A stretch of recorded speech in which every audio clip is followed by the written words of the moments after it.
ఎవరు వచ్చారా? మిమ్మల్ని ఎక్కడో చూసినట్టుందండి. తెలంగాణ ఆడబిడ్డలను అవమానించిన ముఖ్యమంత్రి వెంటనే మీరా? ఎవరా? మీరు నవ్వుతున్న నవ్వుడు కాదండి, చాలా సీరియస్ మ్యాటర్. తెలంగాణ ఆడబిడ్డలను అవమానించిన ముఖ్యమంత్రి వెంటనే. ఏ ఆగవా లొల్లి పాడు. ఇక పొద్దున్న గుగ్గలకి ఇప్పుడే చెడిపోయిన వాడు వేసేసాడు, బాగా వేసేసాడు. తెలంగాణ ఆడబిడ్డలను అవమానించిన ముఖ్యమంత్రి వెంటనే క్షమాపణ చెప్పాలి. పూసుకుచ్చారా పూల సొక్క? పూల సొక్కానా? నన్ను ఇక్కడ ఎవరో పూల సొక్క అన్నారో లెక్చర్ వచ్చి అపాలి చెప్పేదాకా నేను కూర్చోను. ముఖ్యమంత్రి వెంటనే క్షమాపణ చెప్పాలి. నేను అపాలజీ చెప్పాలా? ఓహో, వాళ్ళెవరు అంటమైంది, నేను అపాలజీ చెప్పటమైంది. ఇది భలే ఉంది అబ్బా. తెలంగాణ ఆడబిడ్డలను అవమానించిన ముఖ్యమంత్రి వెంటనే. నువ్వు అట్లే అరువు జీవితం అంతా అరుస్తూనే ఉంటావు.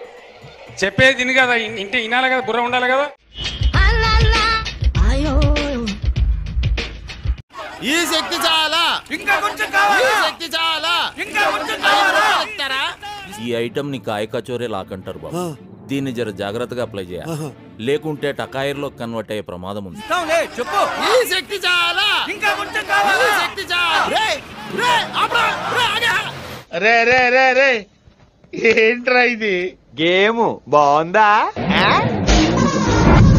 నాకు తెలీదు, పద ముందు స్టేషన్ కి. చైతి చైతి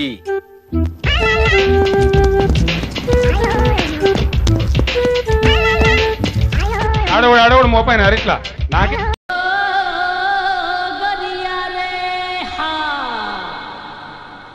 దానికి ముందు మీకు నా ఫ్లాష్ బ్యాక్ చెప్పాలి. కంటి చూపుతో ప్రాణాలు తీసే వంశం మాది. ఇంత రేట్ అయినా కూడా మీరు సమయం ఇచ్చినందుకు స్పీకర్ గారికి ధన్యవాదాలు. నిద్రలేని రాత్రులు మీరు గడుపుతున్నారు, మమ్మల్ని గడిపే విధంగా చేస్తున్నారు. ఇక్కడ 3 గంటల దాకా ఎంత ఘోరం జరిగిపోయిందిరా. హౌస్ నడిపి లేదు, మనం అట్లేం లేదు. వాళ్ళు వినాల్సిందే, వాళ్ళకి ఇదే శిక్ష.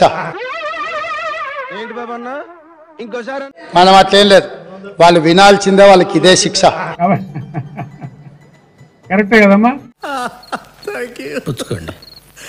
నేనేం పాపం చేశాను, నాకే ఇన్ని కష్టాలు వచ్చాయి. కాబట్టి వారిని ఎవరిని కూడా సభలో నుంచి బయటకు పంపించొద్దు అధ్యక్ష. ఎందుకు? వాళ్ళలో పరివర్తన తీసుకురావాలన్నదే ప్రభుత్వం యొక్క ఆలోచన.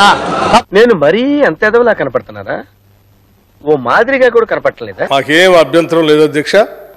తెల్లవార్లు కూడా మీరు మాట్లాడతా అంటే మేము వినటానికి సిద్ధంగా ఉన్నాం. నిద్రలేని రాత్రులు మీరు గడుపుతున్నారు, మమ్మల్ని గడిపే విధంగా చేస్తున్నారు. ఇక్కడ 3 గంటల దాకా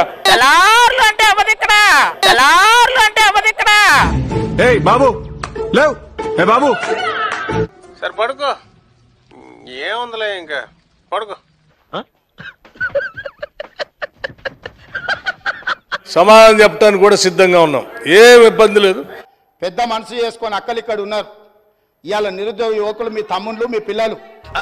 అంటే అది కాబట్టి ఇప్పటికైనా ఇట్లా నిలబడి నిరసన తెలుపుడు కాదు. ఇట్లా నిలబడి నిరసన తెలపడం వల్ల అక్క మీకు మంచి పేరు రాదు. కరెక్ట్, ఇది కరెక్ట్ గా చెప్పావయ్యా. చెడ్డోని 10 ఇచ్చి వదిలించుకోవాలి, మంచోని 10 ఇచ్చి సావాసం చేయాలంటారు. ఏవి రైమింగ్ సార్? ప్రకాశం ఏంటినా అన్బిలీవబుల్ బాబు. ఈ మాత్రం దానికి ఇంత షాక్ అవుతాడేంట్రా? ఇలాంటివి మన దగ్గర చాలా ఉన్నాయి. నా గురించి చెప్పలేదా బాబుకి? అట్లాంటి వాళ్ళ సావాసం పనికిరాదు అక్క, నేను ఇప్పటికి కూడా చెప్తున్నా. అతను నా గురించే మాట్లాడుతున్నాడు. కదా మీరు బయట వాళ్ళు కాదు, మీరు మా అక్కలు, మా కుటుంబ సభ్యులు. మీ మంచి కోసం చెప్తున్నా, అక్కల క్షేమం కోరుకునే తమ్ముడుగా నేను చెప్తున్నా. మూర్తి గారు, ఇలాంటప్పుడే గుండె రాయి చేసుకో. అక్కడ ఇంకా విచిత్రమైన అనుభవాలు. నాకు మొన్న ఒకసారి ఇక్కడ ఊరికి పోతే ఒక లేడీ వచ్చి నన్ను గట్టిగా అడిగింది. ఎందుకు? ఏమన్నది? నాకు 3 పిల్లలు, 3 ఆడపిల్లలు, ఎట్లా బతకాలి అన్నది. నాకు అర్థం కాలే. అంటే నాకు ఒక నిమిషం అర్థం కాక, నువ్వు అట్లా మీరు అంటే 3 ఆడపిల్లల్ని ఎట్లా బతకాలంటే మీరు దేశం కోసం కన్నారా, నా కోసం కన్నారా, నా కోసం కన్నారా? ఖతం, bye bye, tata, good bye, గయా. చూద్దాంలే. చూడటం కాదండి, మీరు చెయ్యాలంతే. సరే మీరు ట్రై చేస్తారన్నారంటే అది ఓకే అయిపోయిన